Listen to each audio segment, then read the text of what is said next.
غافر الذنب وقابل التوب شديد العقاب ذي الطول لا إله إلا هو إليه المصير. هو الأول والآخر والظاهر والباطن وهو بكل شيء عليم. نحمده ونستعينه ونؤمن به ونتوكل عليه ونعوذ بالله من شرور أنفسنا ومن سيئات أعمالنا. من يهده الله فلا مضل له ومن يضلل فلا هادي له. أشهد أن لا إله إلا الله وحده لا شريك له وأشهد أن محمدا عبده ورسوله.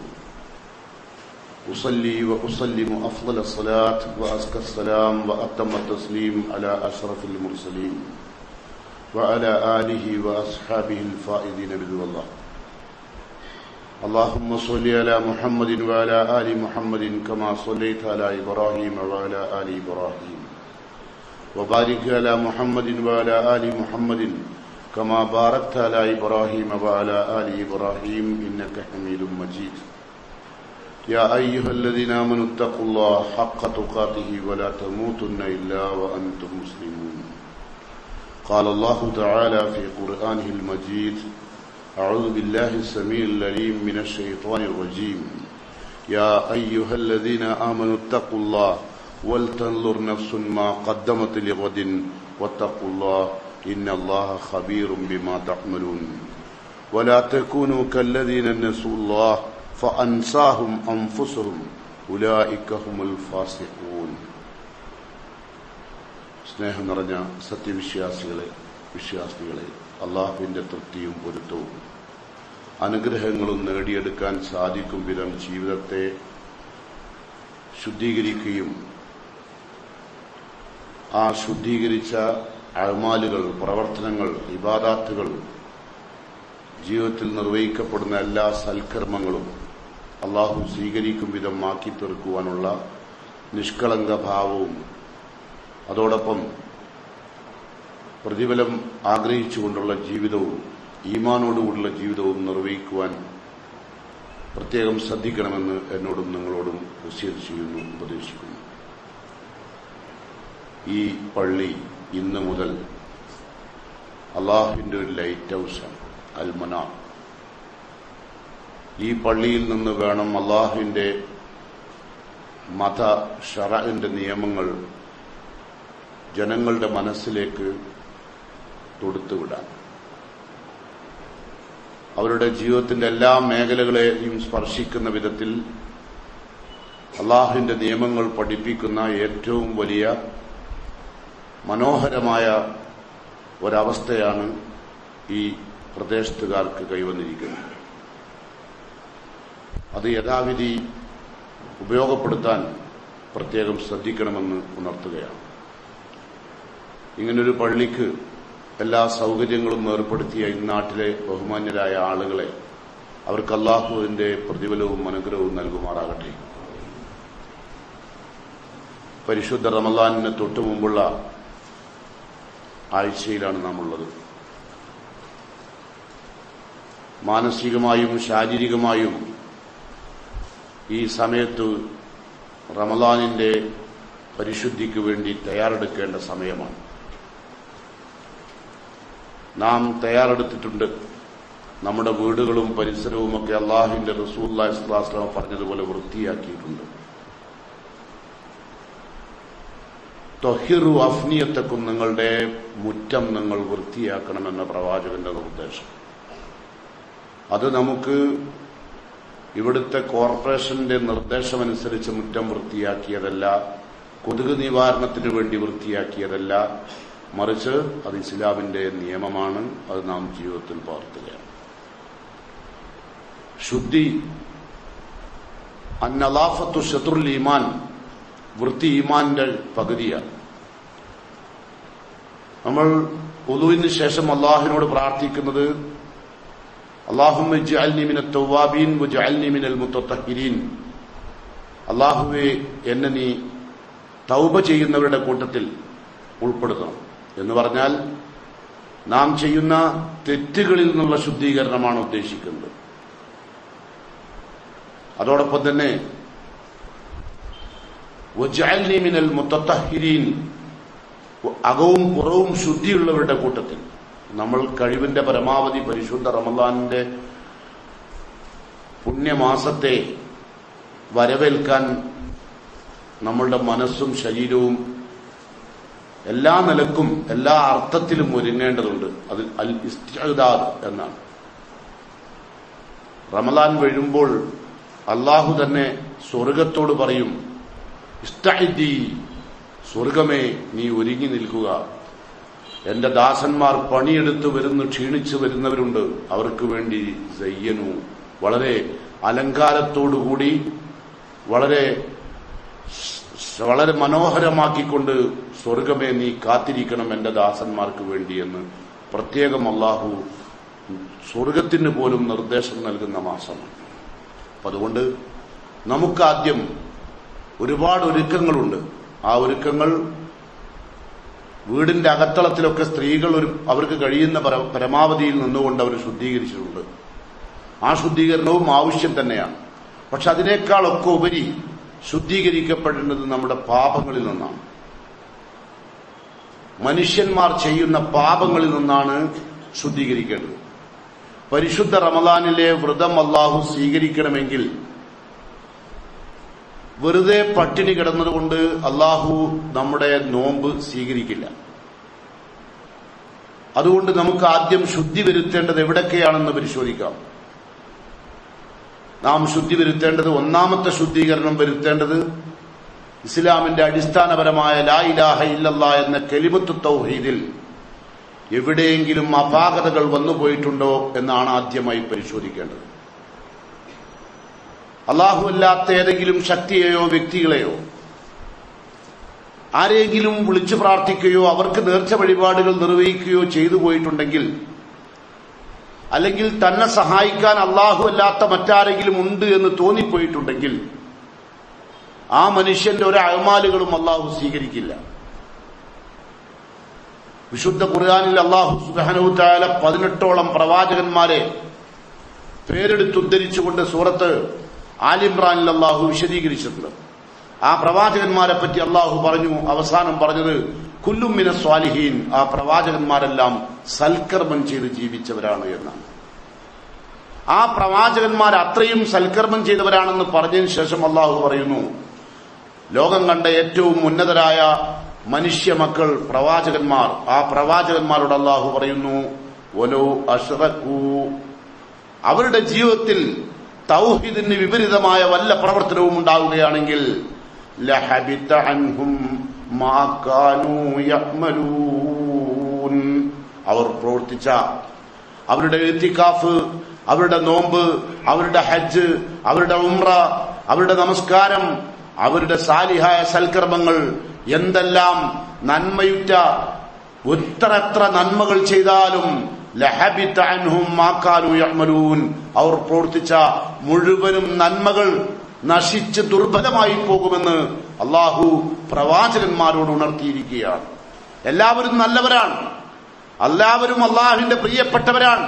പക്ഷേ ആ പ്രിയപ്പെട്ടവരായ ആളുകളെ സംബന്ധിച്ച് തന്നെ അല്ലാഹു പറയുന്നു, അവരൊക്കെയും ഇന്നഹും യുസാരിഊന ഫിൽ ഖൈറാത്ത്, അവരെല്ലാവരും നന്മകളിൽ മത്സരിക്കുകയായിരുന്നു. നന്മകളിൽ ഏറ്റവും ആദ്യത്തേത് തൗഹീദാണ്. ആ തൗഹീദിന് അപകടം വരുത്തുന്ന ഏതെങ്കിലും തരത്തിലുള്ള, ചെറിയ ഉദാഹരണം പറഞ്ഞാൽ, മൻ നദറ ബിഗൈരില്ലാഹ്, അല്ലാഹു അല്ലാത്തവർക്ക് ഏതെങ്കിലും മനുഷ്യൻ നേർച്ചയാക്കിയാൽ, അത് ജാറങ്ങൾക്കായിരുന്നാലും വിഗ്രഹങ്ങൾക്കായിരുന്നാലും ഏത് ആളുകൾ, വ്യക്തികൾക്കോ ശക്തികൾക്കോ ആയിരുന്നാലും ആർക്കായിരുന്നാലും അല്ലാഹു അല്ലാത്തവരുടെ മേൽ നേർച്ചയാക്കിയാൽ ഫഖദ് അശ്റക, ശിർക്ക് ചെയ്തു കഴിഞ്ഞു എന്ന് ആരാണ് പറയുന്നത്? മുഹമ്മദ് മുസ്തഫ സല്ലല്ലാഹു അലൈഹി വസല്ലം തങ്ങളാണ് പറയുന്നത്. അതിനേക്കാൾ ഉന്നതമായ ഒരു വാചകം പറയാൻ ലോകത്ത് ഒരു മനുഷ്യനും അവകാശമില്ല. വഹീന്റെ അടിസ്ഥാനത്തിൽ സംസാരിച്ച പ്രവാചകനാണ് പറയുന്നത്, മൻ നദറ ബിഗൈരില്ലാഹ് ഫഖദ് അശ്റക. ഇമാം നവവി ഈ ഹദീസിനെ വ്യാഖ്യാനിച്ചുകൊണ്ട് ശറഹ് മുസ്ലിമിൽ വിശദീകരിച്ചപ്പോൾ പറഞ്ഞു, ആരെങ്കിലും അല്ലാഹു അല്ലാത്തവർക്ക് നേർച്ചയാക്കിയാൽ സാറ മുർത്തദ്ദ, അവൻ ഇസ്ലാമിൽ നിന്ന് പുറത്തുപോയി. ഇനി അവൻ ഇസ്ലാമിലേക്ക് വരണമെങ്കിൽ രണ്ടാമത് ലാ ഇലാഹ ഇല്ലല്ലാഹ് എന്ന് കലിമത്തു തൗഹീദ് ഉച്ചരിച്ചുകൊണ്ട് തിരിച്ചു വരേണ്ടതാണ്. അല്ലെങ്കിൽ അവന് ഇസ്ലാമിന് സ്ഥാനമുണ്ടാവുകയില്ല. എല്ലാ പ്രവർത്തനങ്ങളും പൊളിഞ്ഞുപോയി. സങ്കടത്തോടു കൂടി ആലോചിക്കേണ്ടതാണ്. ഒരു പുനർചിന്തനം നടത്തുക. എന്റെ ജീവിതത്തിൽ ശിർക്ക് വന്നു പോയോ? മൻ ഹലഫ ബിഗൈരില്ലാ ഫഖദ് അശ്റക. അല്ലാഹു അല്ലാത്തവരുടെ പേരിൽ സത്യം ചെയ്താൽ അവൻ ശിർക്ക് ചെയ്തു. അപ്പോഴോ ഹബിത മാ കാനൂ അമലൂൻ, അവർ പ്രവർത്തിച്ച എല്ലാ പ്രവർത്തനങ്ങളും തകർന്നുപോയി. ഇത് ശിർക്കാണ്. ഇന്ന റുഖാ വതമായിമ വതിവലത്ത് ശിർക്കുൻ. ഉറുക്ക്, മന്ത്രം, തിവലത്ത് എന്ന് പറഞ്ഞാൽ പരസ്പരം സ്നേഹം കുറയുമ്പോൾ, ഭാര്യാഭർത്താക്കന്മാർക്കിടയിൽ സ്നേഹം കുറയുമ്പോൾ ഇസ്മിന്റെ പണിയെടുത്തുകൊണ്ടിരിക്കുന്ന നമ്മുടെ പുരോഹിതന്മാർ നിർവഹിക്കുന്ന ഒരു പ്രവർത്തനമാണ് തിവലത്ത്. അത് ശിർക്കാണെന്ന് അർത്ഥശങ്കക്കിടമില്ലാത്ത വിധം റസൂലുള്ളാഹി സ്വല്ലല്ലാഹു അലൈഹി വസല്ലം വിശദീകരിച്ചു. അപ്പൊ അതുകൊണ്ട് തന്റെ ജീവിതത്തിൽ എവിടെയെങ്കിലും ശിർക്ക് വന്നു പോയിട്ടുണ്ടെങ്കിൽ അതിനാണ് ആവട്ടെ റമദാൻ തുടങ്ങുന്നതിന്റെ തൊട്ടു മുമ്പ് തന്നെ അള്ളാഹുവിനോട് ശിർക്ക് ചെയ്തു പോയിട്ടുണ്ടെങ്കിൽ മാപ്പപേക്ഷിക്കുക. അല്ലാതെ നോമ്പ് നോറ്റതുകൊണ്ട് പ്രത്യേകം കാര്യം ഉണ്ടാവുകയില്ല. അതാണ് റസൂൽ പറഞ്ഞത്, കബിൻ സായിമിൻ, എത്ര നോമ്പുകാരുണ്ട്, ലൈസ ലഹു ജസാ, ഒരു പ്രതിഫലവുമില്ലാത്ത, അവർ ദാഹം സഹിച്ചു എന്നല്ലാതെ മറ്റൊരു ലാഭവും നോമ്പ് കൊണ്ട് കിട്ടാത്ത എത്ര മനുഷ്യരാണുള്ളത്. അവരാരാ? അവർ ജീവിതത്തിൽ ഒരുപാട് ശിർക്ക് ചെയ്തവരാണ്. നബി കരീം സല്ലല്ലാഹു അലൈഹി വസല്ലമ ഒരിക്കൽ തന്റെ സഹാബത്തിനോട് ചോദിച്ചു, അലാ ഉനബ്ബിയുകും ബി അക്ബരിൽ കബായർ, അല്ലാഹു പൊറുക്കപ്പെടാത്ത വൻ പാപങ്ങൾ എന്താണെന്ന് ഞാൻ നിങ്ങൾക്ക് വളരെ ചെറുതായി വിശദീകരിച്ചിട്ടയോ? അല്ലാഹു പൊറുക്കപ്പെടാത്ത, ഒരു നോമ്പും സ്വീകരിക്കാത്ത, ഒരു സക്കാത്തും സ്വീകരിക്കാത്ത, ഒരു ഹജ്ജും ഉംറയും സ്വീകരിക്കാത്ത, ഒരു ഇഅ്തികാഫും ഒരു തറാവീഹും സ്വീകരിക്കാത്ത, വളരെ അപകടകരമായ, വളരെ അല്ലാഹു പൊരുത്തപ്പെടാത്ത, അല്ലാഹു ഒരിക്കലും മാപ്പാക്കാത്ത ചില കാര്യങ്ങളെ കുറിച്ച് റസൂലുള്ളാഹി സ്വല്ലല്ലാഹു അലൈഹി വസല്ലം സഹാബത്തിനോട് ചോദിച്ചു, പറഞ്ഞു തരട്ടെയോ? സഹാബത്ത് പറഞ്ഞു, ബലായ റസൂലല്ലാഹ്, അല്ലാഹുവിന്റെ റസൂലേ, അങ്ങ് ഞങ്ങൾക്കത് പറഞ്ഞു തരണം. റസൂലുള്ളാഹി സ്വല്ലല്ലാഹു അലൈഹി വസല്ലം തുടങ്ങി. ഒന്നാമത്തത് പറഞ്ഞു, അൽ ഇശ്റാഖു ബില്ലാഹ്, ഒരിക്കലും അല്ലാഹു മാപ്പാക്കുകയില്ല, ഒരു അഅ്മാലും ലം യുഖ്ബൽ, സ്വീകരിക്കുകയില്ല എന്ന് പഠിപ്പിക്കുന്ന ആദ്യത്തെ ഇസ്ലാമിന്റെ വിഷയം അതാണ്. ശിർക്ക് വന്നു പോകാൻ പാടില്ല. ബദരീങ്ങളെ കാക്കണേ, മമ്പർത്തങ്ങളെ കാക്കണേ, ഏതെങ്കിലും അജ്മീറിലെ ഹോജയെ കാക്കണേ, അല്ലെങ്കിൽ അവരുടെ മഖ്ബറകളിലേക്ക് പുണ്യം ഉദ്ദേശിച്ചുകൊണ്ട്, അനുഗ്രഹം ഉദ്ദേശിച്ചുകൊണ്ട് യാത്ര പോയാൽ ശിർക്കായി മാറുകയാണ്. നാം ഇപ്പോൾ സംസാരിച്ചുകൊണ്ടിരിക്കുന്ന ഈ പ്രദേശം അള്ളാഹുവിന്റെ ശിർക്കിന്റെ ഈറ്റില്ലമായി പ്രവർത്തിക്കുന്ന സ്ഥലമാണ്. അതുകൊണ്ട് സഹോദരന്മാരെ, ഇവിടെ താമസിക്കുന്ന ആളുകൾക്ക് അള്ളാഹുവിന്റെ ഏറ്റവും വലിയ ബാധ്യത അംറും ബിൽ മഅറൂഫ് നഹീ അനിൽ മുൻകർ നിർവഹിക്കാൻ ഏറ്റവും കൂടുതൽ ബാധ്യസ്ഥരാണ് ഈ പ്രദേശത്തുള്ള ആളുകൾ. കാരണം ജാറങ്ങളുടെ ഘോഷയാത്ര നടക്കുന്ന സ്ഥലത്താണ് നമ്മൾ ഈ ജുമാ ആരംഭിക്കുന്നത്. അതുകൊണ്ട് ശിർക്കിൽ നിന്നുള്ള മോചനത്തിന് വേണ്ടി കഠിനാധ്വാനം ചെയ്യുക എന്നത് നമ്മുടെ ഓരോരുത്തരുടെയും ബാധ്യതയാണ്. എന്തിനാണെന്നല്ലേ? ആരോടെങ്കിലും വെറുപ്പ് തീർക്കാനല്ല, ആരോടെങ്കിലും അവരാരെയെങ്കിലും വേദനിപ്പിക്കാനല്ല. അവരെ പടച്ചവനെ നിന്റെ സ്വർഗത്തിലേക്ക് കൊണ്ടുപോകണം. അവരുടെ അയമാലുകൾ ഇവിടെ തകർന്നു പോവരുത്. അവരുടെ അയമാലുകളുടെ അവിടെ മയ്യത്ത് വീട്ടിൽ നിന്ന് പടിയിറങ്ങുമ്പോൾ ഇവിടെ കൊഴിഞ്ഞു പോവരുത്. അത് അവരുടെ മയ്യത്തിന്റെ കൂടെ ഉണ്ടാവണം. അവർ നമ്മുടെ കുടുംബങ്ങളാണ്, അവർ നമ്മുടെ ബന്ധുക്കളാണ്, അവർ നമ്മുടെ സഹോദരന്മാരാണ്. അവരെ നമുക്ക് മാറ്റി നിർത്തിക്കൊണ്ട് ചിന്തിക്കാൻ കഴിയില്ല. അതുകൊണ്ട് നിരന്തരമായ ഉപദേശ നിർദ്ദേശങ്ങളിലൂടെ അവരെ നിങ്ങൾ തൗഹീദിലേക്ക് കൊണ്ടുവരണം. അത് നിങ്ങളുടെ ബാധ്യതയാണ്. സാധാരണ മറ്റൊരു പള്ളിയും ഉദ്ഘാടനം ചെയ്യപ്പെടും പോലെയല്ല ഇത്. ഇവിടെ ബാധ്യത കൂടുതലാണ്. കാരണം അല്ലാഹുവിന്റെ ദീനിന്റെ ഏറ്റവും അടിസ്ഥാനപരമായ വിഷയങ്ങളിൽ പോലും വഴിമാറിപ്പോയൊരു സമൂഹം അറിയാതെ നമ്മളും പെട്ടുപോകും. അതുകൊണ്ട് അത്തരം ശിർക്കിന്റെ ചിന്തകൾ, അല്ലെങ്കിൽ ആ പറയുന്നത് ശരിയാണ് എന്ന് നിങ്ങൾക്കൊരു നേരം തോന്നിപ്പോയാൽ നിങ്ങൾ അല്ലാഹുവിനെ മറന്നു, നിങ്ങളെ സൃഷ്ടിച്ച റബ്ബിനെ മറന്നു, ഈ പ്രപഞ്ചം നിങ്ങൾക്ക് വേണ്ടി ഒരുക്കി തന്ന റബ്ബിനെ മറന്നു, നിങ്ങൾക്ക് ആരോഗ്യം തന്ന റബ്ബിനെ മറന്നു, നിങ്ങൾക്ക് സർവ്വ സൗകര്യങ്ങളും തന്ന റബ്ബിനെ നിങ്ങൾ മറന്നുപോയി. അതിൽ വല്ല കാര്യവുമുണ്ടോ എന്ന് ചിന്തിച്ചു പോയാൽ ശിർക്കിലേക്ക് പെട്ടുപോകും. അതാണ് ഏറ്റവും വലിയ പാപം. തൗബ ചെയ്യുക. അല്ലാഹു പറയുന്നു, യാ അയ്യുഹല്ലദീന ആമനു, വിശ്വസിച്ചവരെ, ആരാണ് ഈ വിശ്വസിച്ചവർ? മുസ്ലിങ്ങളല്ലേ, മുഅ്മിനുകളല്ലേ? അവരോടാണ് പറയുന്നത് എന്ത്? തൂബൂ ഇലല്ലാഹ് തൗബത്തൻ നസൂഹ, ആത്മാർത്ഥവും നിഷ്കളങ്കവുമായി നിങ്ങൾ തൗബ ചെയ്ത് ഖേദിച്ചു മടങ്ങണം. രണ്ടാമത്തെ പാപം വഉഖൂഖുൽ വാലിദൈൻ, മാതാപിതാക്കളെ ഏതെങ്കിലും നിലക്ക് വേദനിപ്പിച്ചിട്ടുണ്ടെങ്കിൽ നോമ്പ് നോൽക്കുന്നതിനേക്കാൾ നല്ലത് പട്ടിണിയെടുക്കുന്നത്. അവരോട് നിങ്ങൾ മാപ്പ് ചോദിക്കാതെ നോമ്പിന് വേണ്ടി മെനക്കെടണ്ട. ആ നോമ്പ് അല്ലാഹ് സ്വീകരിക്കില്ല, ആ ഇഅ്തികാഫ് അല്ലാഹ് സ്വീകരിക്കില്ല, ആ തറാവീഹ് നമസ്കാരം, ആ തഹജ്ജുദ് നമസ്കാരം അല്ലാഹ് സ്വീകരിക്കില്ല. എത്ര പ്രാവശ്യം നമ്മുടെ മാതാപിതാക്കളെ കരയിപ്പിച്ചു. ആ കരയിപ്പിച്ച മുസ്ലിങ്ങൾ നോമ്പ് തോൽക്കാൻ വേണ്ടി, പട്ടിണി കിടക്കാൻ വേണ്ടി വെറുതെ മെനക്കെടണ്ട. അതാണ് ഏറ്റവും പ്രധാനപ്പെട്ട രണ്ടാമത്തെ കാര്യം. പാപങ്ങൾ ഒരുപാടുണ്ട്. നമ്മൾ ആദ്യം ചെയ്യേണ്ടത് റമളാന്റെ മുന്നോടിയായി ശിർക്കിൽ നിന്ന് രക്ഷപ്പെടുക. അള്ളാഹിന്റെ ഏറ്റവും നമ്മൾ അള്ളാഹു കഴിഞ്ഞാൽ ആദരിക്കപ്പെടേണ്ടുന്ന നമ്മളുടെ ഏറ്റവും പ്രിയപ്പെട്ടവരായ മാതാപിതാക്കളെ ഏതെങ്കിലും നിലക്ക് വേദനിപ്പിച്ചിട്ടുണ്ടെങ്കിൽ അവരോട് നിങ്ങൾ മാപ്പ് പറയാതെ നിങ്ങളുടെ ഒരു അഅ്മാലും അള്ളാഹു സ്വീകരിക്കില്ല. സാധാരണ ചെറുപ്പക്കാരായ കുട്ടികൾ അവരുടെ മാതാപിതാക്കളോട് വളരെ ചെറുപ്പത്തിൽ വിവരമില്ലാതെ എന്തെങ്കിലും പറയുകയോ ചെയ്യുകയോ ചെയ്തു പോയിട്ടുണ്ടെങ്കിൽ, പ്രായപൂർത്തിക്ക് മുമ്പാണെങ്കിൽ അവരുടെ പ്രായപൂർത്തിക്ക് മുമ്പുള്ള പ്രവർത്തനങ്ങൾ ബോധപൂർവമല്ലെങ്കിൽ അല്ലാഹുവിനത് മാപ്പ് നൽകാം. യുഅദ്ദിബു മൻ യശാ വയഗ്ഫിറു ലിമൻ യശാ. ചില ആളുകളെ ആ പ്രായക്കാരാണെങ്കിലും അർഹതപ്പെട്ടവരാണെങ്കിൽ അള്ളാഹു ശിക്ഷിക്കും, അല്ലെങ്കിൽ അള്ളാഹു മാപ്പ് കൊടുക്കും. പക്ഷേ പ്രായപൂർത്തിയെത്തിയ ഒരാൾ തന്റെ മാതാപിതാക്കളെ വേദനിപ്പിച്ചിട്ടുണ്ടെങ്കിൽ അതിന് അള്ളാഹു മാപ്പ് കൊടുക്കില്ല. അതുകൊണ്ട് നോമ്പനുഷ്ഠിക്കുന്നതിന് മുമ്പ് ശിർക്കിൽ നിന്നുള്ള മോചനം, മാതാപിതാക്കളെ വേദനിപ്പിച്ചിട്ടുണ്ടെങ്കിൽ അതിൽ നിന്നുള്ള മോചനം. മൂന്നാമതായി ശ്രദ്ധിക്കേണ്ടത്, നമുക്ക് അള്ളാഹുവിന്റെ പ്രവാചകൻ സല്ലല്ലാഹു അലൈഹി വസല്ലമ പഠിപ്പിച്ചു തന്നതല്ലാത്ത ഒരു ബിദ്അത്തുകളും ജീവിതത്തിൽ വന്നു പോകാതെ സൂക്ഷിക്കുക. സാധാരണ ചില ആളുകൾ പരിശുദ്ധ റമളാൻ വന്നു കഴിഞ്ഞാൽ ഒന്നാമത്തെ 10 പ്രാർത്ഥന, രണ്ടാമത്തെ 10 വേറൊരു പ്രാർത്ഥന, മൂന്നാമത്തെ 10 വേറൊരു പ്രാർത്ഥന. അതൊക്കെ ആ പ്രാർത്ഥനകളൊക്കെ പലപ്പോഴും പല സ്ഥാപനത്തിന്റെയും കാർഡുകളായി റമളാനിൽ പുറത്തിറങ്ങാറുണ്ട്. ലാ അസ്ല ലഹു, ഒരു അടിസ്ഥാനവുമില്ലാത്ത പ്രാർത്ഥനകളാണത്. വിദഗ്ധാണത്, റസൂൽ പഠിപ്പിച്ചിട്ടില്ല. കാരണം പരിശുദ്ധ റമളാൻ 30 ദിവസവും റഹ്മത്തിന്റെ ദിവസങ്ങളാണ്. അതിന് ആദ്യത്തെ 10, രണ്ടാമത്തെ 10, മൂന്നാമത്തെ 10 വിഭജനം റസൂൽ കൊടുത്തിട്ടില്ല. പിന്നെ ഒരു മൗദൂആയ ഇസ്ലാമിന്റെ പേരിൽ കെട്ടിച്ചമച്ചുണ്ടാക്കിയ ഒരു ഹദീസ്, ആരും എടുക്കാത്തൊരു ഹദീസ് ആ വിഷയത്തിൽ വന്നിട്ടുണ്ട്. അതിനും ആദ്യത്തെ 10 പ്രാർത്ഥന എന്നോ രണ്ടാമത്തെ 10 പ്രാർത്ഥന എന്നോ മൂന്നാമത്തെ 10 പ്രാർത്ഥന എന്നോ പറഞ്ഞില്ല. ഒന്നാമത്തെ 10 റഹ്മത്തിനുള്ളതാണ്, രണ്ടാമത്തെ 10 മഗ്ഫിറത്തിനുള്ളതാണ് എന്ന് പറഞ്ഞിട്ടാണ് ഹദീസ്. അതല്ലാണ്ട് ഇന്നൊരു പ്രാർത്ഥന നിർവഹിക്കുന്ന ഒരു ഹദീസിലില്ല. അപ്പൊ ചിലപ്പോൾ ചില ആൾക്കാർക്ക് എന്തേ ഒരു കാർഡ് കിട്ടും, റമളാനായ കാർഡ് കൊണ്ട് 5 കളിയാ. കാരണം എല്ലാവരും കിട്ടുന്ന പ്രാർത്ഥന ഒക്കെ എന്തെങ്കിലും ആയിട്ട് ആൾ നന്നായിക്കോട്ടെ വെച്ചിട്ട് അടിച്ചുണ്ടാക്കുന്നതാണ്, അല്ലാണ്ട് ഇവരെ കേടെടുത്ത് വെച്ചിട്ട് അടിക്കുകയല്ല. മനസ്സിലായി? അപ്പൊ നിങ്ങൾ ഈ പ്രാർത്ഥന അല്ലേ നല്ലതല്ലേ?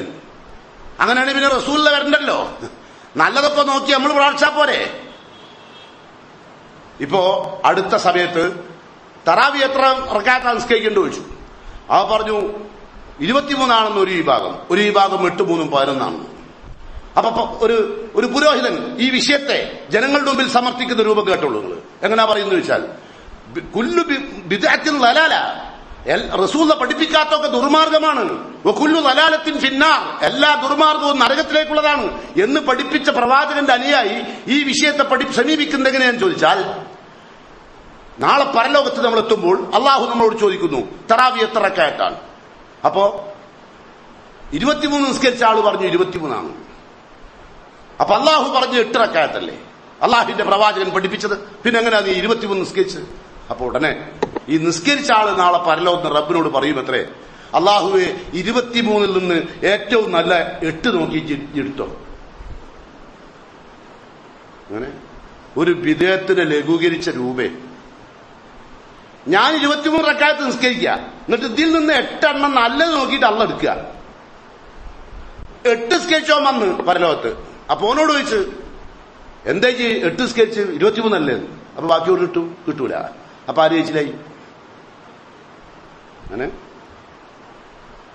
നബി സല്ലല്ലാഹു അലൈഹി വസല്ലമ മാക്കാന യസീദു ഫി റമളാൻ വലാ ഫി ഗൈരിഹി, നബി സല്ലല്ലാഹു അലൈഹി വസല്ലമ റമളാനിലാവട്ടെ അതല്ലാത്ത സമയങ്ങളിലാവട്ടെ ഈ നമസ്കാരം 8-ലധികം 8ഉം 3ഉം 11 സുമ്മ ഔത്തറാന വിത്ർ ആക്കിയതാ.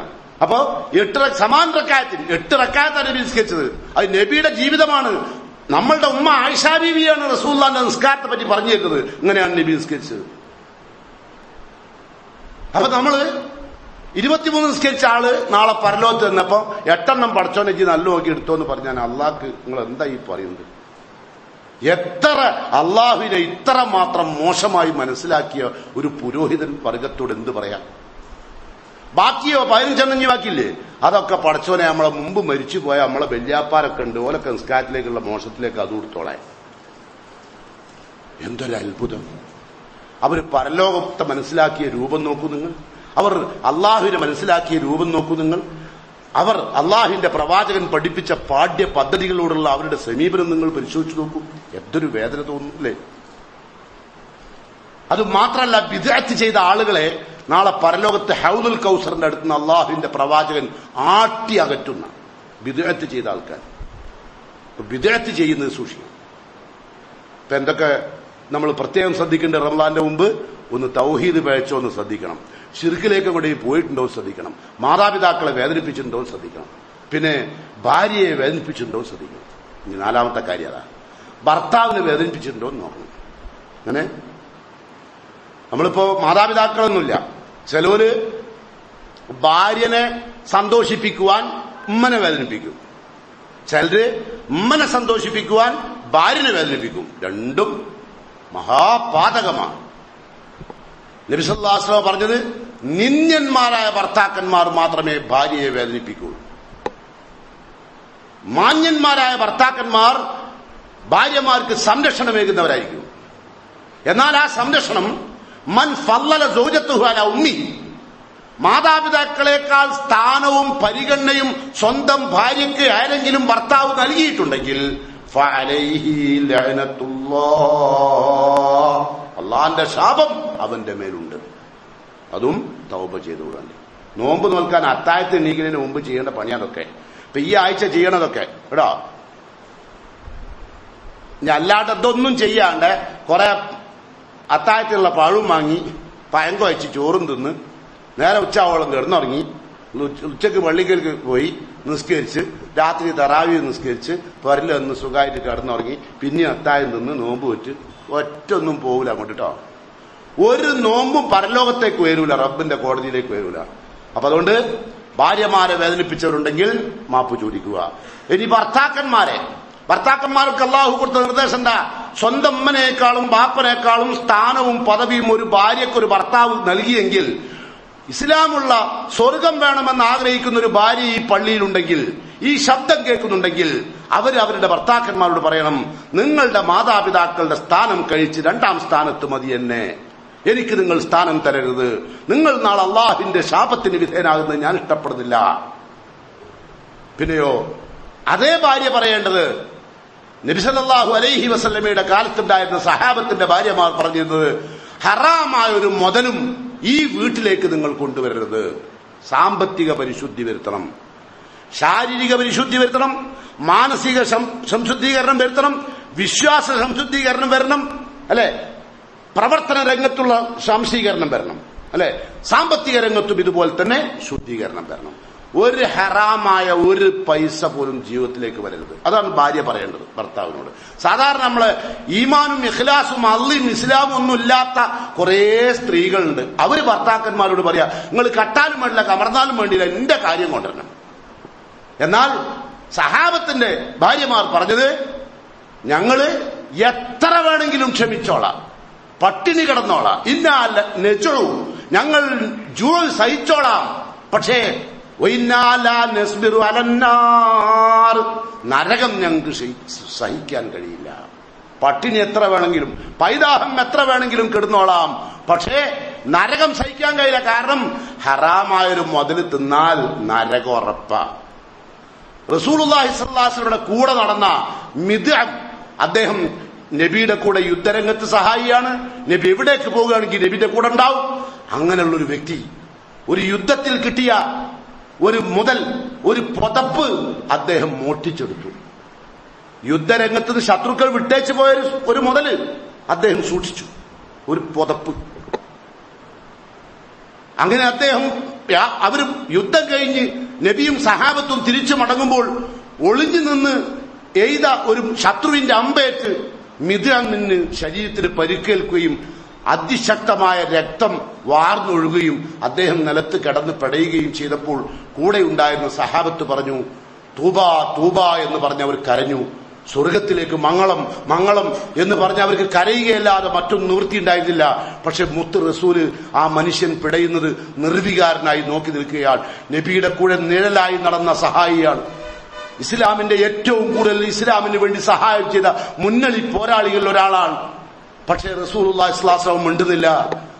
നിർവികാരനായി നിൽക്കുന്ന പ്രവാചകനോട് സഹാബത്ത് ചോദിച്ചു, അല്ലാഹുവിന്റെ പ്രവാചകരെ, എന്താണ് നിങ്ങളുടെ നിഴലായി നടന്ന ഈ വ്യക്തി ഭൂമിയിൽ നിന്ന് വിട പറയുന്ന ഈ സമയത്ത് ഒരു മംഗളം പോലും പറയാതെ നിങ്ങൾ നിർവികാരനാകുന്നത് എന്തുകൊണ്ട് എന്ന് ചോദിച്ചപ്പോൾ മുത്ത് റസൂലുള്ളാഹി സ്വല്ലല്ലാഹു അലൈഹി വസല്ലം പറയുന്നു, ഫഹുവ ഫിന്നാർ, അവൻ നരകത്തിലാണ്. വഹീ കിട്ടി. ഒരു നിസ്സാരമായിട്ടല്ലേ നിങ്ങൾക്കൊരു പുതപ്പ് തോന്നുന്നത്, അല്ലേ? അങ്ങനെ ഹറാമായ വല്ല മുതലും നിങ്ങളുടെ കൈവശമുണ്ടെങ്കിൽ നോമ്പ് സ്വീകരിക്കില്ല. അത് ബന്ധുക്കൾക്കുള്ള മുതലാണ് കെട്ടിപ്പിടിച്ച് വാങ്ങിവെച്ചതെങ്കിൽ നോമ്പ് സ്വീകരിക്കില്ല. നോമ്പിന്റെ മുമ്പ് സാമ്പത്തികമായ സംസ്കരണം വരുത്തണം. സാമ്പത്തികമായ സംസ്കരണം വരുത്തണം നോമ്പിന്റെ മുമ്പ്. ഈ ഹറാമായ മുതല് എടുക്കുന്ന ആരും ഔല, അവരേറ്റവും അർഹതപ്പെട്ടവർ മിനന്നാർ, നരകത്തിനുള്ളതാണ്, സംശയിക്കണ്ട. സ്വന്തം ആളുകളുടെ മുതൽ പോലും സ്വന്തം ശറഈയായിട്ട് കൊടുക്കപ്പെടേണ്ട ജ്യേഷ്ഠാനുജന്മാരുടെ, പെങ്ങന്മാരുടെ, കുടുംബാംഗങ്ങളുടെ ഒക്കെ മുതല് പിടിച്ചു വെച്ച് കെട്ടി അവസാനം മയ്യത്ത് കൊണ്ടുപോകുമ്പോൾ ഒരു ഗുണവുമില്ലാത്തൊരു മയ്യത്തായി പുറത്തു പോകേണ്ടി വരും. ഈ പറഞ്ഞ കുടുംബാംഗങ്ങൾക്ക് നിങ്ങളോട് താല്പര്യം ഉണ്ടാവില്ല. ഈ സമ്പത്ത് നിങ്ങൾക്ക് ഉപയോഗിക്കാൻ കഴിയില്ല. നിങ്ങളുടെ സ്വത്ത് നിങ്ങൾ ഇട്ടുകൊടുത്ത വസ്ത്രമാണ്, നിങ്ങൾ തിന്നു തീർത്ത ഭക്ഷണമാണ്, ഇട്ടുകൊടുത്ത വസ്ത്രങ്ങളും നിങ്ങൾ ദാനമായി കൊടുത്ത സദഖയും, ഇതല്ലാത്തൊരു മുതലും നിങ്ങൾക്കുണ്ടാവില്ല. അതുകൊണ്ട് മോഷ്ടിച്ചോ, കവർന്നെടുത്തോ, വഞ്ചിച്ചോ, മൻ ഗശ ഫലൈസ മിന്നാ, വഞ്ചിച്ച് എന്തെടുത്താലും ഫലൈസ മിന്നാ, മുസ്ലിമേ അല്ല. ഇനി എന്താ പറയേണ്ടത്? പലരുടെയും മുതലുകളെ ഒരു 50 ഏക്കറോ 60 ഏക്കറോ 10 സെന്റോ 3 സെന്റോ പോട്ടെ, ഒരു ചാൺ ഭൂമി റസൂലുള്ള പറഞ്ഞതാണ്, മൻ അഖദ മിനൽ അർളി ശിബ്റൻ ബിഗൈരി ഹഖിഹി ഖുസിഫ ലഹു യൗമൽ ഖിയാമത്തി ഇലാ സബി അർളീൻ. അർഹതയില്ലാത്തൊരു ചാൺ ഭൂമി ഒരു മുസൽമാൻ എടുത്തിട്ടുണ്ടെങ്കിൽ അവന്റെ മയ്യത്ത് അള്ളാഹിന്റെ കോടതിയിലേക്ക് വന്നാൽ 7 നരകത്തിന്റെ അടിയിലേക്ക്, ചുട്ടുപഴുത്ത നരകത്തിന്റെ അടിയിലേക്ക് അവനെ താഴ്ത്തിക്കളയുമെന്ന് അഷ്റഫുൽ ഖൽഖ് റസൂലുള്ളാഹി സ്വല്ലല്ലാഹു അലൈഹി വസല്ലം ഉണർത്തിയിട്ടുണ്ട്. മറക്കണ്ട. ഇപ്പൊ സാമ്പത്തികമായ കെടുകാര്യസ്ഥതകൾ പരിശുദ്ധീകരിക്കുക. പിന്നെയോ നിങ്ങൾ കൊടുക്കാനുള്ള സക്കാത്ത് കൊടുക്കത്ത്, അതും പരിശുദ്ധീകരിക്കുക. അങ്ങോട്ട് കൊടുക്കാനുള്ളത് കൊടുക്കും ചെയ്യുക, ഇങ്ങോട്ട് എടുക്കാനുള്ളത് എടുക്കും ചെയ്യരുത് കേട്ടോ. നോമ്പൊക്കെ വന്നാലേ വെറുതെ അങ്ങനെ തുപ്പി നടക്കണ്ട.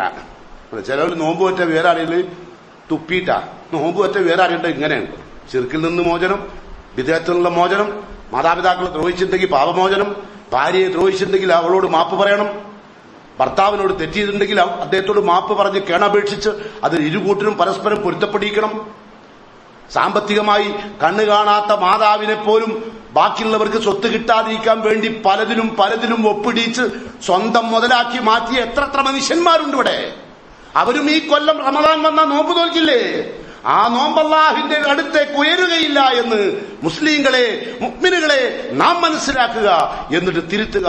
അർഹമുറാഹിമിനായ തമ്പുരാൻ തീർത്തും പരിശുദ്ധരായി ജീവിച്ചുകൊണ്ട് ഈ വർഷത്തെ വിശുദ്ധ റമദാനിനെ വരവേൽക്കാനും ആ പുണ്യത്തിന്റെ പൂക്കാലമായ മുഴുവൻ നന്മകളും മുഴുവൻ അനുഗ്രഹങ്ങളും നേടിയെടുക്കാൻ സാധിക്കും വിധം ഈ വർഷത്തെ നോമ്പനുഷ്ഠിക്കാൻ അള്ളാഹു എന്നെയും നിങ്ങളെയും അനുഗ്രഹിക്കുമാറാകട്ടെ. അൽഹംദുലില്ലാഹ് الذي هدانا لهذا وما كنا لنهتدي لولا أن هدانا الله والصلاة والسلام على أشرف المرسلين وعلى آله وأصحابه الفائزين أيها الإخوان والأخوات أوصيكم ثانيا وإياي بتقوى الله. സഹോദരന്മാരെ, സഹോദരികളെ, ഒരിക്കൽ കൂടി അള്ളാഹുവിന്റെ വിധിവിലക്കുകൾ ശ്രദ്ധിച്ചും സൂക്ഷിച്ചും വിശുദ്ധരായി രഹസ്യ പരസ്യ ജീവിതത്തിൽ പരിശുദ്ധരായി ജീവിക്കാൻ ഒരിക്കൽ കൂടി എന്നോടും നിങ്ങളോടും വസിയത്ത് ചെയ്യുന്നു, ഉപദേശിക്കുന്നു. സാമ്പത്തികമായ സംശുദ്ധീകരണം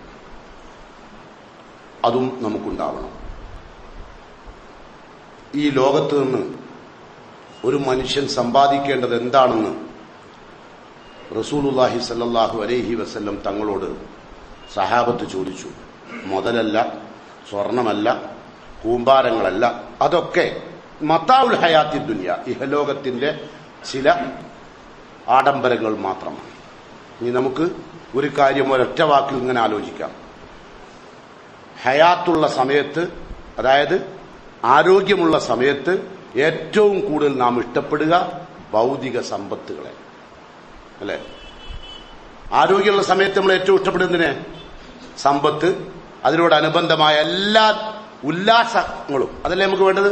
വീടാണെങ്കിലും നമ്മുടെ മുറ്റമാണെങ്കിലും ഒക്കെ നമ്മൾ ആഗ്രഹിക്കുന്നത്. പക്ഷെ നമ്മൾ മരിക്കാൻ നേരത്തെ നമ്മൾ ഏറ്റവും കൂടുതൽ ആഗ്രഹിക്കുക ഭൗതികമാണോ അതോ ആഖിറാണോ?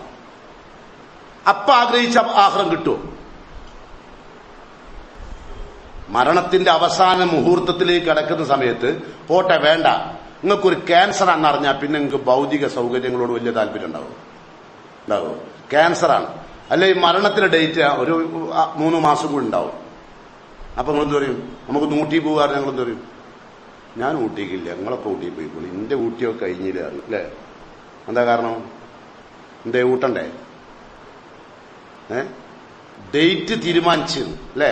അപ്പൊ നമ്മൾ ഓരോ ദിവസവും നമ്മൾ മരണത്തിലേക്ക് അടുക്കുന്നു, മരണം നമ്മിലേക്കും എടുത്തുകൊണ്ടിരിക്കുകയാണ്, അല്ലെ? ഇനി സമയമൊന്നുമില്ല, തിരുത്താൻ സമയം ഇനി നാളാക്കാൻ മറ്റന്നാളാക്കാന്ന് വെച്ച് കാത്തുത്തിരിക്കാൻ നേരില്ല എന്നാ ഞാൻ പറഞ്ഞ അർത്ഥം, കേട്ടോ. വേഗം തിരുത്തിയാൽ അത്രയും നന്ദി.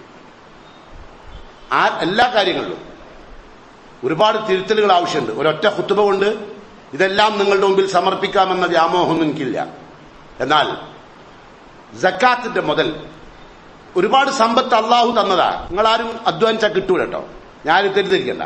ചിലപ്പോൾ ചില പൈസ ഉള്ള ആൾക്കാർ പറയും അതൊക്കെ എന്റെ ഭയങ്കര സാമർഥ്യം കൊണ്ടും എന്റെ നിരന്തരമായ രാപ്പകലില്ലാത്ത അധ്വാനം കൊണ്ടും കിട്ടിയതാണ്. കിട്ടൂല മോനെ, അത് അള്ളാഹ് കനിഞ്ഞരുളി അങ്ങ് തരുന്നതാ. എന്തിനറിയോ? നിങ്ങൾ വിചാരിക്കേണ്ടത് കൊടുത്തോനോട് അള്ളാഹ്ക്ക് ഇഷ്ടം, കൊടുക്കാത്തവനോട് അള്ളാഹ്ക്ക് വെറുപ്പ് വന്ന്. അങ്ങനല്ല. അങ്ങനെ കൊടുക്കുന്ന അള്ളാഹിന് ഇഷ്ടം കൊണ്ട് കൊടുക്കുന്നതല്ല, കണക്ക് ചോദിക്കാനാണ്. നമുക്ക് അള്ളാഹ് തന്നിട്ടില്ലേ, അക്കണക്ക് വരണ്ടല്ലോ. തന്നോനെന്ത് ചെയ്യണം? ഇത് എവിടുന്ന് ഉണ്ടാക്കി ആദ്യം അവനോട് ചോദിക്കാതാ. മിൻ ഐന ഇക്തസബ. പരലോകത്തെത്തിയാലേ പൈസ ഉള്ളവനോട്, പൈസ ഉള്ളവനാണെങ്കിൽ ഈ പൈസ കൊണ്ട് ഉപകാരം കിട്ടിയിട്ടില്ല. പൈസ ഉള്ളവനാണെങ്കിൽ ഇവിടെ ജീവിക്കൂല. പൈസ ഉള്ളവനക്ക് മര്യാദക്ക് തിന്നാനും കഴിയില്ല, ഓനക്ക് ഉറങ്ങാനും കഴിയില്ല. കാരണം കള്ളം വരുന്നത് പേടിക്കണം, ആരെയും കത്തി കിട്ടുകൊണ്ട് കുത്തുവന്ന് പേടിക്കണം, രാത്രി ഒന്നും യാത്ര ചെയ്യാൻ പറ്റില്ല. അവർക്ക് ഭയങ്കര പേടിയാ. അവന്റെ ആവുമ്പോ അവനും പേടിച്ചിങ്ങനെ നടക്കുന്നവനാ. ആരെ ഇൻകം ടാക്സ് വരുമോ, സെയിൽ ടാക്സ് വരുമോ, ഭയങ്കര പേടിയാ എല്ലാ നിലക്കും. അതും കള്ളന്മാർ തന്നെയാണല്ലോ, ഇൻകം ടാക്സും സെയിൽ ടാക്സും ഒക്കെ, അല്ലെ?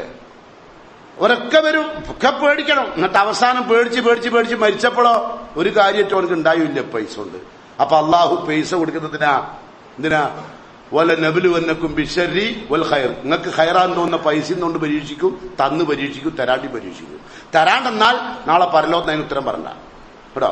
അത്രേ പൈസന്റെ മുകളിൽ ഒരു മുസ്ലിം മനസ്സിലാക്കേണ്ടുള്ളൂ. ചിലവരൊക്കെ പൈസ ഇല്ല എങ്ങനെ ഉണ്ടാക്കണം? അതിനെന്താ? ഈ കഞ്ചാവ് വിൽക്കണോ, കള്ളച്ചോടം തുടങ്ങണോ, പെണ്ണച്ചോടം തുടങ്ങണോ, എന്താ തുടങ്ങണ്ടേ?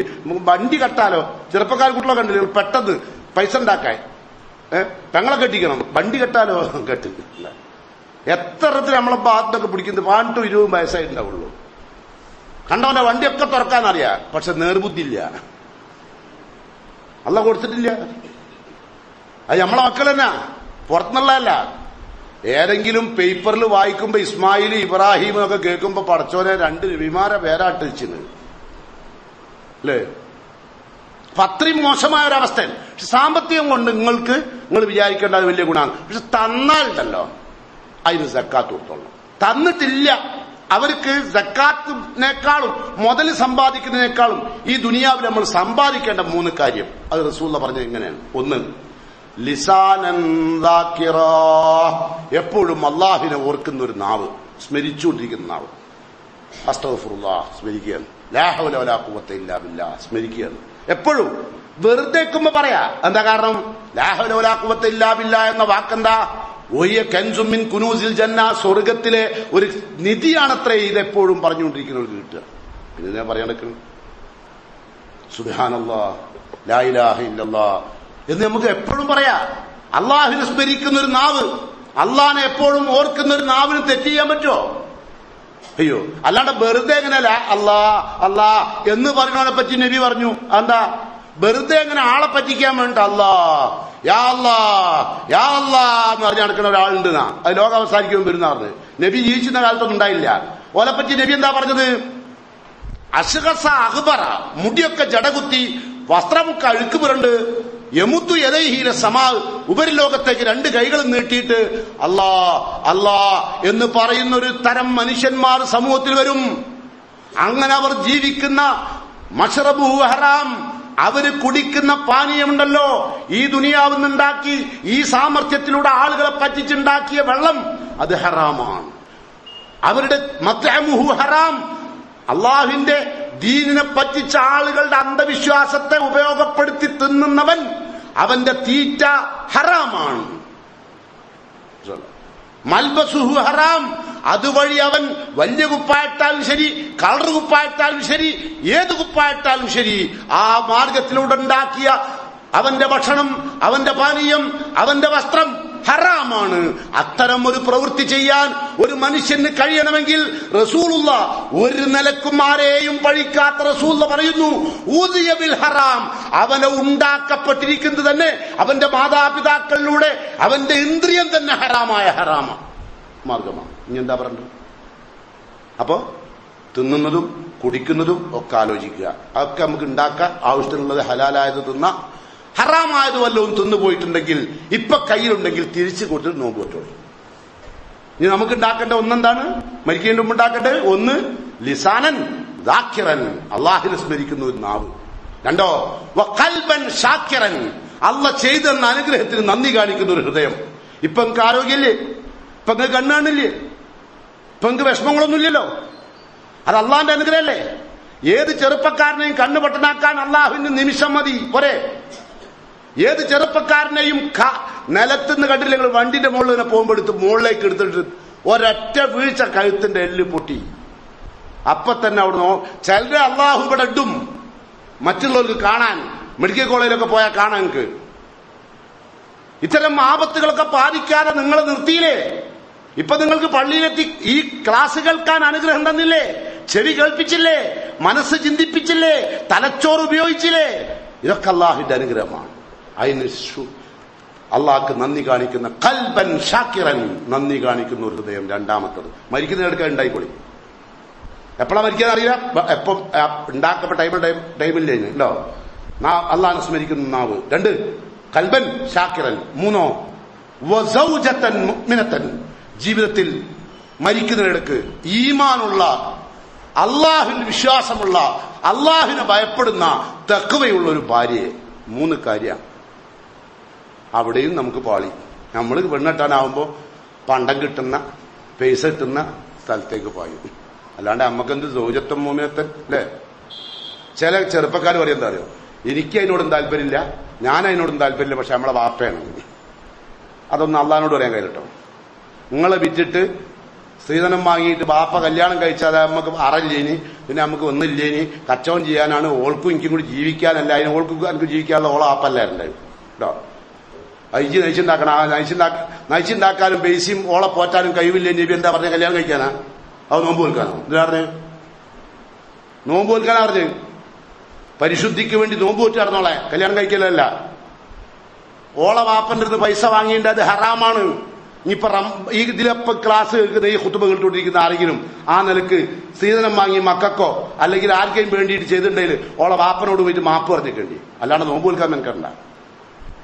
സാമ്പത്തിക പരിശുദ്ധി വരുത്തുകാരുടെ അത്ര ഉണ്ട് അറിയോ? ചിലപ്പോ ഇവിടെ പരിസരത്തെ പ്രദേശത്തുള്ള പീഡിയനൊക്കെ പറ്റു വാങ്ങും. പറ്റു വാങ്ങാൻ തന്നെ പറ്റിക്കാണ്. 3-4 കൊല്ലം ഓൻ്റെ അടുത്ത് പീടിയെന്ന് പറ്റു വാങ്ങും. അങ്ങനെ ഓനക്ക് കുറേശ്ശെ നിർത്തിവെച്ച് അതൊരു 50,000 റുപ്യ ഉണ്ടാവും ഈ 5 കൊല്ലം കൊണ്ട്. അപ്പൊ പിന്നെ ഓൻ ഇടയ്ക്കിടയ്ക്ക് പിന്നെ മറ്റേ പീടിയെ പോയി വാങ്ങും. ഇവിടുന്ന് വാങ്ങൂല്ല, ഇവിടെ പൈസ കൊടുക്കാണ്ട്. അപ്പൊ അപ്പുറം പോയി അവിടെ ഒരു പറ്റുണ്ടാക്കും. അങ്ങനെ 2 പറ്റാ. എന്നിട്ട് ഇത് തിന്നാൻ കൊടുക്കുന്ന ഓന്റെ ഭാര്യക്ക്, ഓന്റെ മക്കൾക്ക്, ഓന്റെ ഉമ്മക്ക്, ഓന്റെ വാപ്പക്ക്, ഓന്റെ ഏട്ടൻക്ക്, ഓന്റെ കൈയും കാലും ഒടിഞ്ഞെടുക്കുന്ന ആർക്കൊക്കെ വാങ്ങി കൊടുക്കുക. എന്നിട്ടൊന്നും കൊടുക്കാണ്ട് നോമ്പിന് ബത്തക്കി വാങ്ങി പോവുക. അന്റെ ബത്തക്ക വസദ്ദക്കാവും കേട്ടോ. സൂക്ഷിച്ചോളുണ്ട്. ഇത് പള്ളിയാണ്, ഇത് മനാറാന്നും പറഞ്ഞാൽ ഞാൻ തുടങ്ങിയത്, ലൈറ്റ് ഹൗസ്. അപ്പൊ വന്ന കൽബിലേക്ക് ലൈറ്റ് അടിച്ചോ? ഇതുപോലെ എല്ലാ വെള്ളിയാഴ്ച ഇവിടെ ലൈറ്റ് അടിക്കും കേട്ടോ. ഇതിപ്പോ എന്റെ അഭിപ്രായത്തിൽ നിങ്ങൾ തുടങ്ങിയത് കുടുങ്ങിയതാണ്. കാരണം തുടങ്ങിയില്ലെങ്കിൽ എന്ത് പറയാ, നമുക്കിതൊന്നും അറിയില്ലെന്ന് അറിയാം. ഇനിയിപ്പൊ നമുക്ക് അനങ്ങാൻ കഴിയില്ല. ഇപ്പൊ ഈ പറഞ്ഞ എന്തായാലും കൊല്ലം റമദാന്റെ ഇതൊക്കെ ചെയ്യേണ്ടില്ലേ? അപ്പോ നന്ദി കാണിക്കുന്ന ഹൃദയം, ഈമാനുള്ളൊരു ഭാര്യ, അതൊക്കെ ഉണ്ടാക്കരുത്. നല്ല സ്മരിക്കുന്ന നാവ് കേട്ടോ. ഈ സ്മരിക്കുന്ന നാവ് പറയുമ്പോഴേക്ക് ഞാൻ നേരത്തെ പറഞ്ഞാൽ വെറുതെ എങ്ങനെ കുത്തുണ്ട് ആളെ പറ്റിക്കാൻ വേണ്ടി അല്ലാ സുബ്ഹാനല്ലാ ലാ ഇലാഹ ഇല്ലല്ലാഹ്. അപ്പൊ ചിലർ അറിയാം വലിയ തോന്നുന്നു, അപ്പോഴേക്കും മാറി. ഇത് ഒരു നൂൽപ്പാലത്തിന് കൂടെ പോണം. ധാർമ്മികതയും ശിർക്കും തമ്മിൽ ഒരു നൂൽപ്പാലത്തിന് കൂടെ വിടവേ ഉള്ളൂ, മനസ്സിലായി? അതുകൊണ്ട് സൂക്ഷിക്കുക. അതുകൊണ്ട് അള്ളാഹു പറയുന്നു, യാ അയ്യുഹല്ലദീന ആമനു, വിശ്വസിച്ചവരെ, ഇത്തഖുല്ലാഹ്, നിങ്ങൾ അള്ളാഹിനെ സൂക്ഷിച്ച് ജീവിക്കണം കേട്ടോ. റമളാനിലും അല്ലാത്തപ്പോഴും. വൽ തൻദുർ നഫ്സുൻ മാ ഖദ്ദമത് ലിഗദിൻ, മയ്യത്ത് പടിയിറങ്ങുമ്പോഴേക്കും എന്ത് നാളേക്ക് വേണ്ടി ഓരോ ദിവസവും സമ്പാദിച്ചു എന്ന് സത്യവിശ്വാസികളെ നിങ്ങൾ ശ്രദ്ധിക്കുക. വൽ തൻദുർ നഫ്സുൻ മാ ഖദ്ദമത് ലിഗദിൻ വത്തഖുല്ലാഹ്, വീണ്ടും പറയുന്നു അള്ളാഹിനെ സൂക്ഷിക്കണേ. ഇന്നല്ലാഹ ഖബീറുൻ ബിമാ തഅമലൂൻ, നിങ്ങൾ പ്രവർത്തിക്കുന്നതിനെ കുറിച്ച് സസൂക്ഷ്മം അറിയുന്നവനാണ് അള്ളാഹ്. അള്ളാഹിനെ പറ്റിക്കാൻ കഴിയില്ല. തഖ്വ അഭിനയിച്ചിട്ടേ നമുക്കൊക്കെ നിങ്ങൾക്ക് ഇപ്പൊ എന്നെ കണ്ടാ തഖ്വ ഉണ്ടാക്കണേ, എനിക്ക് അഭിനയിക്കാം അല്ലെ? നിങ്ങൾക്ക് എന്റെ മുമ്പിൽ അഭിനയിക്കാം ഇങ്ങനൊക്കെ ആക്കിയിട്ട് അല്ലെ? ഇസ്ലാം അഭിനയിക്കുന്നൊക്കെ നമ്മളല്ലേ അങ്ങനെ ഒരു അഭിനയിക്കല്? അതൊന്നും നടക്കൂല അള്ളാന്റെ അടുത്ത് കേട്ടോ. അള്ളാഹു സസൂക്ഷ്മം അറിയുന്ന ആളാ. നിങ്ങളെ കൽബ് നോക്കിയിട്ട് അള്ളാന്റെ തീരുമാനം കേട്ടോ. അതുകൊണ്ട് അജാതിയിലേറ്റും നടക്കണ്ട. എന്നിട്ട് അള്ളാഹ് പറയാ, വലാ തകുനു, നിങ്ങൾ ആവരുത് കേട്ടോ, കല്ലദീന നസുല്ലാ, അള്ളാനെ മറന്നുപോയ മോശക്കാരായ ആളുകളെ പോലെ നിങ്ങൾ ആവരുത് കേട്ടോ. വിശ്വസിച്ചവരെ, നിങ്ങൾ എപ്പോഴും അള്ളാനെ ഓർത്ത് ജീവിക്കണം. എന്നാലോ അങ്ങനെ ജീവിച്ചില്ലെങ്കിലോ ഫഅൻസാഹും അൻഫുസഹും, നിങ്ങൾ നിങ്ങളെ തന്നെ മറന്നു. നിങ്ങൾക്ക് നിങ്ങളെ തന്നെ ഓർമ്മ ഉണ്ടാവില്ല. വല്ലാണ്ട് ഓർമ്മശക്തി കുറയല്ലേ? എന്തുകൊണ്ടാ? അള്ളാന്റെ ദിക്റില്ലാത്തവർക്ക. അള്ളാന്റെ ദിക്ർ ചെല്ലുന്നവർക്കും പറയുന്നവർക്കും അങ്ങനെ ഓർമ്മശക്തി പോവില്ല. ഓർക്ക് ഓരെ തന്നെ മറന്നു. എന്തിനാ ജീവിക്കുന്നു മറന്നു. ഞാൻ മുസ്ലിമാണെന്ന് മറന്നു. ഞാൻ തഖ്വയോട് ജീവിക്കേണ്ടവനാന്ന് മറന്നു. റമളാനാന്ന് മറന്നു. നോമ്പുണ്ടെന്ന് മറന്നു. ഒക്കെ മറന്നു. നിസ്കരിക്കാൻ മറന്നു. അപ്പൊ അള്ളാനെ സൂക്ഷിച്ച് ജീവിക്കുക. ഉലൈക ഹുമുൽ ഫാസിഖൂൻ, അങ്ങനെ അള്ളാനെ മറന്ന് ജീവിക്കുന്നവർ തമ്മാടികളാണെന്ന് അല്ലാഹു സുബ്ഹാനഹു വ തആല. അത്തരം തമ്മാടികളുടെ കൂട്ടത്തിൽ ഉൾപ്പെടാതെ മുത്തഖീങ്ങളായ ആളുകളുടെ കൂട്ടത്തിൽ ഉൾപ്പെടുക. അതിനുവേണ്ടി തയ്യാറെടുപ്പുകൾ നടത്തുക. പരിശുദ്ധ റമളാന്റെ മുന്നോടിയായി തയ്യാറെടുപ്പുകൾ നടത്തുക. അല്ലാഹു സുബ്ഹാനഹു വ തആല തയ്യാറെടുപ്പ് നടത്താനും ആ തയ്യാറെടുപ്പ് അല്ലാഹു സ്വീകരിക്കുവാനും, അങ്ങനെ പരിശുദ്ധ റമളാന്റെ മാസത്തിൽ മാണിക്യക്കല്ല് പോലെയുള്ള പരിശുദ്ധ വ്രതം അനുഷ്ഠിച്ച് അള്ളാഹു തൃപ്തിപ്പെടുന്ന, അള്ളാഹു കബൂൽ ചെയ്യുന്ന വ്രതം അനുഷ്ഠിക്കാനും അതുവഴി നമുക്ക് സ്വർഗം നേടുവാനും അള്ളാഹു എന്നെയും നിങ്ങളെയും അനുഗ്രഹിക്കുമാറാകട്ടെ. വന്നുപോയ അപാകതകൾ അർഹമുർ-റഹീമായ തമ്പുരാൻ എനിക്കും നിങ്ങൾക്കും പുറത്തു മാപ്പായി തരുമാറാകട്ടെ. നമ്മുടെ കൂട്ടത്തിൽ നിന്ന് പിരിഞ്ഞുപോയ നമ്മുടെ മാതാപിതാക്കൾക്കും നമ്മുടെ പ്രവർത്തകന്മാർക്കും നമ്മുടെ സഹോദരി സഹോദരന്മാർക്കും അള്ളാഹു മഗ്ഫിറത്തും മർഹമത്തും നൽകി അനുഗ്രഹിക്കുമാറാകട്ടെ. കീറി മുറിക്കുന്ന രോഗങ്ങളിൽ നിന്ന് അള്ളാഹു എന്നെയും നിങ്ങളെയും കാത്തു രക്ഷിക്കുമാറാകട്ടെ. നാളെ പരലോകത്തെത്തുമ്പോൾ വലത് കൈയിൽ കർമ്മരേഖ സ്വീകരിക്കാൻ, അതുവഴി സ്വർഗത്തിലേക്ക് കയറാൻ അള്ളാഹു എന്നെയും നിങ്ങളെയും അനുഗ്രഹിക്കുമാറാകട്ടെ. സാലിഹായ ഉദ്ദേശങ്ങൾ അള്ളാഹു നമുക്കെല്ലാം സഫലീകരിച്ചുമാറാകട്ടെ. നമ്മുടെ ജീവിതത്തിൽ നാം നേടിയെടുക്കുന്ന എല്ലാ കാര്യങ്ങളും അള്ളാഹു ബർക്കത്ത് നൽകി അനുഗ്രഹിക്കുമാറാകട്ടെ. മാനസികമായ സംഘർഷം അള്ളാഹു ദൂരീകരിക്കുമാറാകട്ടെ. നമുക്കും നമ്മുടെ കുടുംബത്തിനും അള്ളാഹുവിന്റെ സ്വർഗത്തോപ്പിൽ അള്ളാഹു ഇടം നൽകുന്ന യഥാർത്ഥ വിശ്വാസികളിൽ അള്ളാഹു എന്നെയും നിങ്ങളെയും ഉൾപ്പെടുത്തി അനുഗ്രഹിക്കുമാറാകട്ടെ. അല്ലാഹു മഗ്ഫിർ മുഅ്മിനീന വൽ മുഅ്മിനാത്ത് അൽ മുസ്ലിമീന വൽ മുസ്ലിമാത്ത് അൽഅഹ്യാഇ മിൻഹും വൽ അംവാത്ത് ഇന്നക മുജീബുദ് ദഅവാതി യാ ഖാദിയൽ ഹാജാത്ത്. അല്ലാഹുമ്മ അജിർനാ മിനൻ നാർ അല്ലാഹുമ്മ അജിർനാ മിനൻ നാർ അല്ലാഹുമ്മ അജിർനാ മിനൻ നാർ. ربنا آتنا في الدنيا حسنة وفي الآخرة حسنة وقنا عذاب النار.